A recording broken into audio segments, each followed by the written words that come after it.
my name is Rita Weave, and thank you for joining us in this next of the episodes of Aging with Attitude.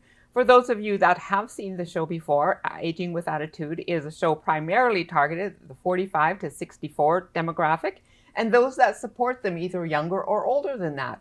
This morning we have a couple of really interesting guests. They've been in the Prince George business community for a long time in lines of work that are sort of designated as trades.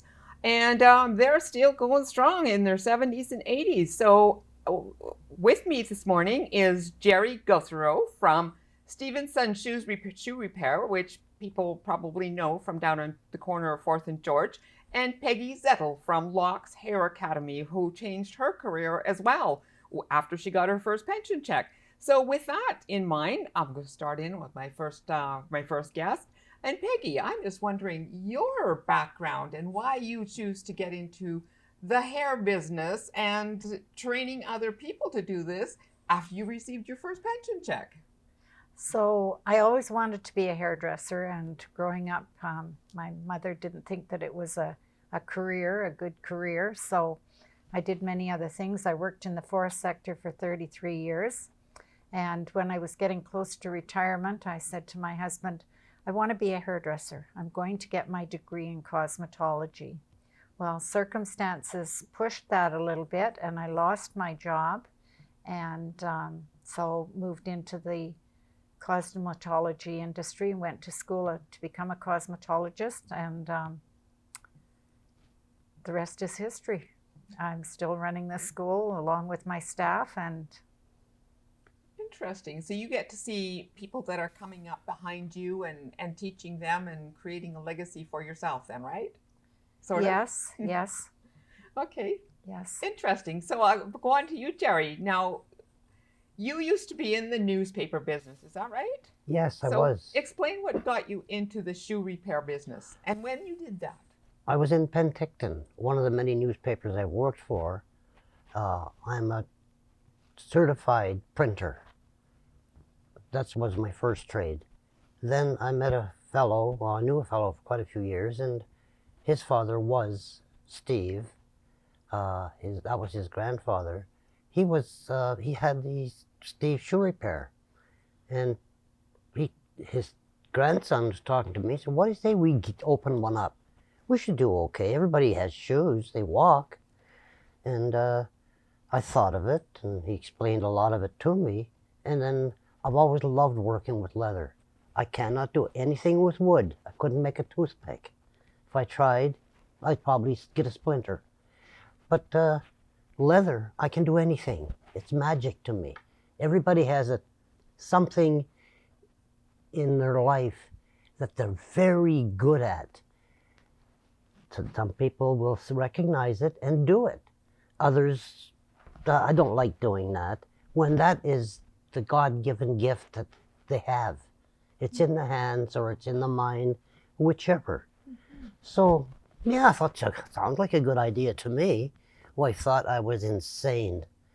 So I moved from Penticton when I was working at that newspaper, and I came up here, and we opened up a little shop, Jericho Leather. And then we were talking to my partners, we're talking together, and his dad, who was Steve's Shoe Repair, and we were all sitting there talking, and why don't we just amalgamate both businesses and make another business, but the same work, and we can do 2 or 3 things then. Steve was a very competent man. He wasn't a journeyman. He was past that, way past that. If you came in, you needed footwear for a very bad accident or something to your foot, he would make you footwear you couldn't tell, and you wouldn't feel any more pain. And that's how we started it. We were going to make $1 million. Well, so far we have made $1 million, but we don't have 5 cents to our names. Well, that's a good summation. It costs money to have a business, Yes. a lot of money. I didn't know that then. I learned a lot. They taught me a lot. Steve eventually wanted to retire, go back to Hungary, and spend some time there with his old friends and just see his growth where he grew up. because they got out of there when there was a kind of a civil uprising, and they came to Canada. Yeah, so I want to talk just a little bit about the apprenticeships and younger people learning the trade. So, Peggy, are you able to talk a little bit about when somebody comes to your hair school and they want to get into a trade, your trade, a hair trade? What do they do? And can the public go to your shop? Yes, the public can come to my shop or to our shop. And right now in British Columbia, cosmetology is not recognized as a trade. It was deregulated in 2003 by our government. Our CABA, Canadian Allied Beauty Association, is in the process of getting us re-regulated, and we're hoping to be re-regulated by 2025.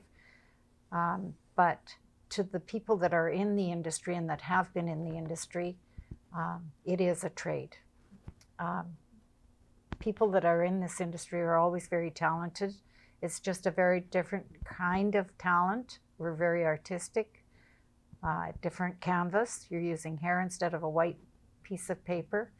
And so yes, anybody of any age. I've had students graduate that were older than I was when I graduated, and I have girls as young as 19 or even 18 starting. When my husband and I took over the business from the previous owner, and we are the longest running school in Prince George. Miss Laurie's was also the aesthetic school that ran for a long time, but we've actually been in business for 29 years here. So it is a great legacy, but it's also a great opportunity for young people. Doesn't matter what happens in life, everybody needs their hair done. Exactly. So I'm going to ask the same question to you, Jerry. If somebody wanted to learn your trade, are you in a position to teach somebody, or tell me a little bit about, you both have unique businesses here. It's a craft, and probably one of the only for both of you in northern BC. So what about your business, your trade, making shoes? Like, do you have people that may want to apprentice or learn how to do this? I have had many.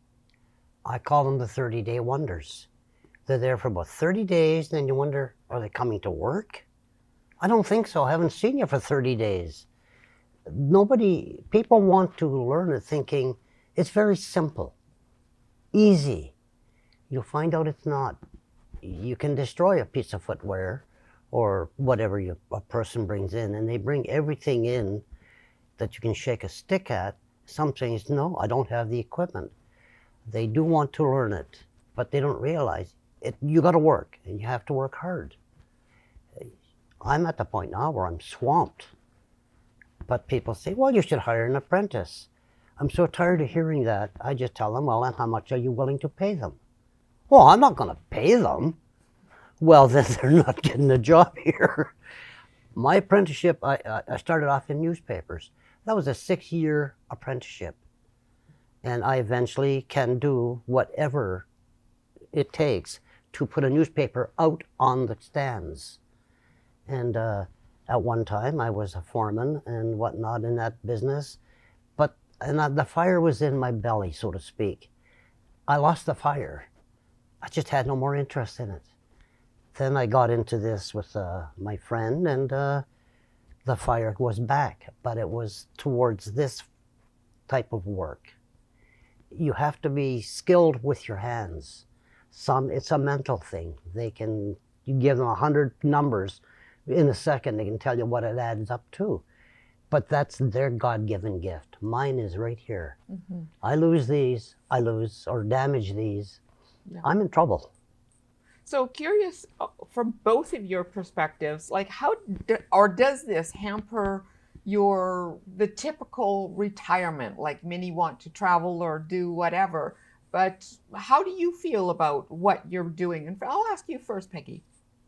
Well, as I said, I always wanted to be a hairdresser, Rita. And so I love what I do, and I do what I love doing. And that's the way I look at it. Yes, I like traveling. My husband and I enjoyed some traveling, but sometimes it does hamper it. Owning your own business is certainly, you're never going to make your $1 million. In the years that we've owned this, we've never made money. I haven't taken a wage in over 12 years. Good thing I have a really good pension from the forest sector. But yeah, but I'd be doing other things, so I might as well do what I love doing. Exactly. Well, what's your perspective, Jerry? Well, I feel a lot as she feels, and the same problems. Just that we're in different types of trades. I tried to bring in people in wheelchairs, teach them how to do it, because I can lower all my equipment or raise it, whatever needs be. But the city said, no, that's not a trade. No, you can't do that. That's not a trade. Well, what is it? One guy said, well, it's a craft. No, I don't think so. Anything that takes this long to learn, it's not a craft anymore. It's a trade. So I just gave up on that because I had a lot of young people lined up to once we get it. But the city kind of at the time, not what we have now, they wanted us to put about $100,000 worth of equipment and stuff in, and that, well, we did not have that kind of money.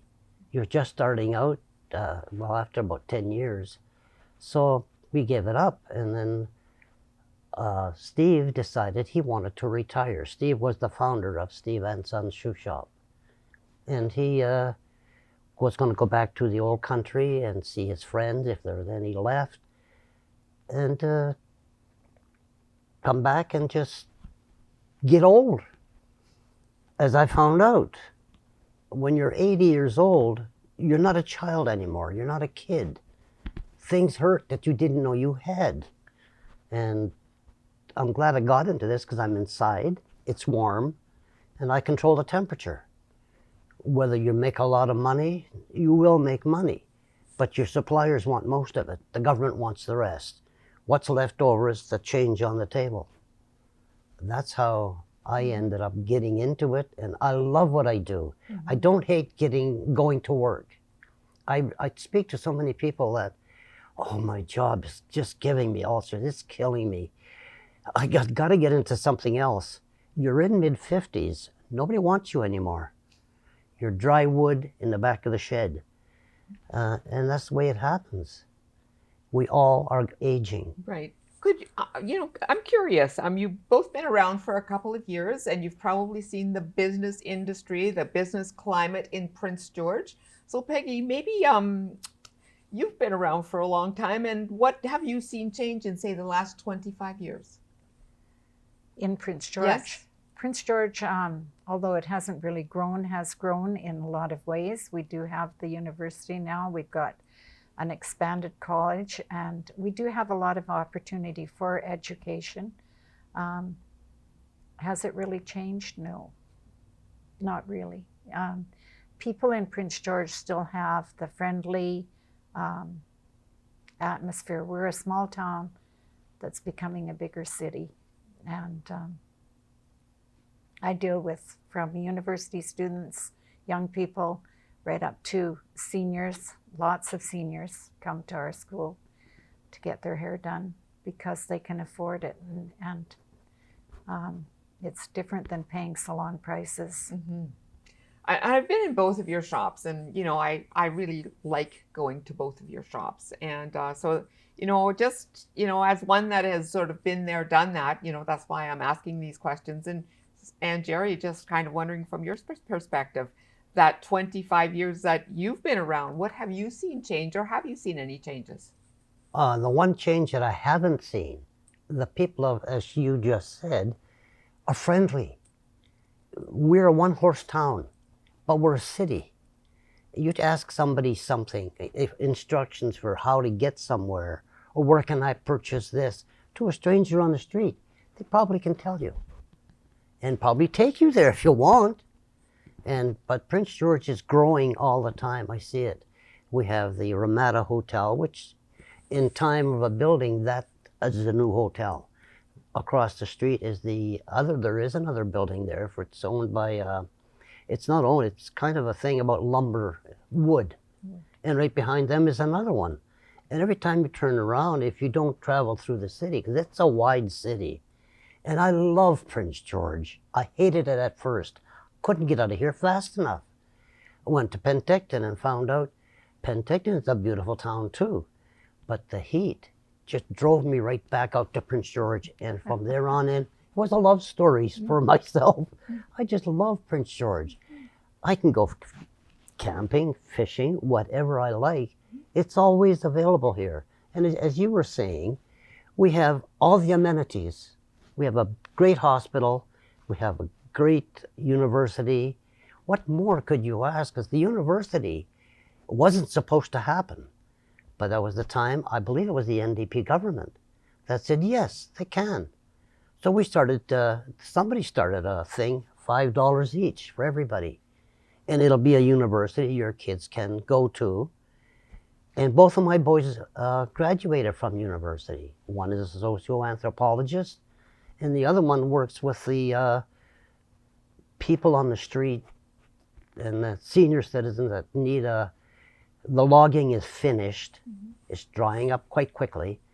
They're going to have to find some place to live. So he finds them a place to live. He scrounges used furniture. You got something you're throwing out? We have somebody who can use it for a while yet, and stuff like that. So I'm very proud of my sons, but that wouldn't have happened when I was in Prince Rupert. They don't have those facilities, but here we've got them, and by gosh, they're done well. So that's what I'm happy about Prince George. So what kind of advice would each of you, and I'll ask you, Peggy, first, what kind of advice you would give to, the 45 or 50-year-old Peggy? What would you suggest to her, or those people that are out there in that demographic in preparing for the next phase of life? Start planning now for what you want to do. Don't plan for retirement. God never put retirement in the Bible, and it doesn't necessarily mean you have to change jobs. You can just change doing the things that you love to do. Yeah. Good wisdom. Jerry, what would your thoughts be? Somebody that was like just 45, 50, I know I didn't think of that. I thought people retired and they quit working and went on a long holiday. What would your suggestion be? Retirement is a double-edged sword. It's kind of a thing that, it's great to retire. I don't got to get up in the morning and go to work. I can get up and walk around in my runners or whatever I wear in the morning. But the only problem is, what do you do? I have seen so many come in, happy as can be. I'm finally retiring at the end of the month. Oh gosh, I'm looking so forward to it. What are you going to do? Well, we're going to travel. I have traveled. I've been across Canada, all the eastern United States, some of the west. Traveling is the last thing I would want to do. Shoot me, please. I'll supply all the equipment. It's not what it's cracked up to be, because you get tired of sitting around the house. You're under the wife's feet. Then the bickering starts, and it doesn't end. So you quit your job here to do all of these things that you always wanted to do. Once you've got them done, you're standing there in the middle of a room in the dark. What am I going to do today or tomorrow? It's difficult. Myself, my savior, as is your business, yours, is that I garden. I've got a big greenhouse I built. I got a lot of gardening. I give all the food away just about, because you can't eat that much, not in a year. So I know a lady that has children, and sometimes it's tough for her. In harvest time, man, she's getting a lot of vegetables. I'm not throwing it at you, honey, but take it. You need it. So stuff like that. But retirement is a deathly trap. And people ask me, when do you start saving for your retirement? when you're 25 is a good time to start. Have a war chest, call it, and put money in it. Whatever you got left over on this last payday, put that in the bank. If it's 50 cents or $50, put it in that account, but never draw a cent from it. In hard times, and you will have them, we all do, you need X number of dollars that most people just do not have. You have it. It bails you out. But keep putting it back in to get to the target you've got. But most people at 25 save money.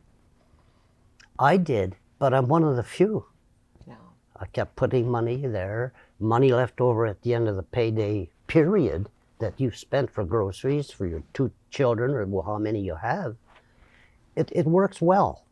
And Jerry, I have been in your shop, with some of my favorite pieces of footwear. And I know, as we get older, we have to spend a little more money on our footwear, and we don't want to have disposable footwear anymore.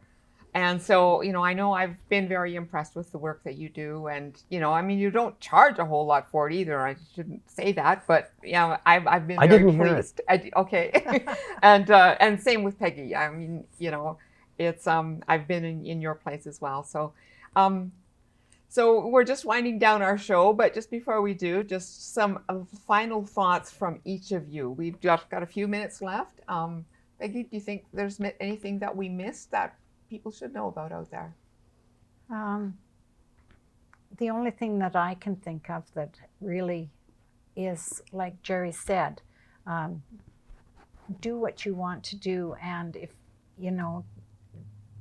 retirement for people that don't want to retire is a double-edged sword.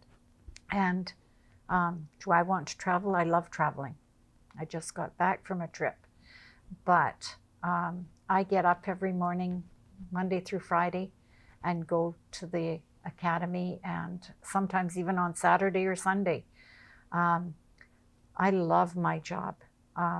I used to tease the medical students here, who a lot of them I cut their hair and stuff, that they're wasting their money, because in my career, when somebody comes in to get their hair done, they always leave feeling better than what they came in, or most of the time they do. And we have our hands on our clients more than anybody else in the world legally. So it's an absolutely fantastic career for anybody, male or female. Sounds wonderful. And Jerry, what are some of your final thoughts about that people should maybe know about, just working to this age of life? Try not to get old. Old is a mental thing. That's Your true. body is, of course. My body is 80 years old. But I don't think that way. I fought and battled cancer, and I beat it. Whether it returns, it returns. You just live with that kind of a thing. We are all going to pass away. I choose not to as long as I can. But Einstein was the one that put it the best. A body in motion will stay in motion. If you just sit there with a remote doing this, 2 years is all you got. Make the best of it. Because if you keep on moving, get into something, get a hobby, something you'll like, if it's golf or if it's gardening or whatever that keeps you moving. Keep that motion going. Wonderful words of wisdom. So with that, we're pretty well out of time. I'd like to thank my guests, Jerry Gauthreau and Peggy Zettl, Peggy from Loxx and Jerry from Stevenson's. You could find them respectively. Jerry you could find on the corner of 4th and George, and Peggy in the industrial side on Ogilvie in the 2000 block. So I'm sure they'd be welcome you if you wanted to stop in and say hi to any of them. So just very welcoming, friendly places. And again, I'm Rita Wiebe, and thank you for joining us.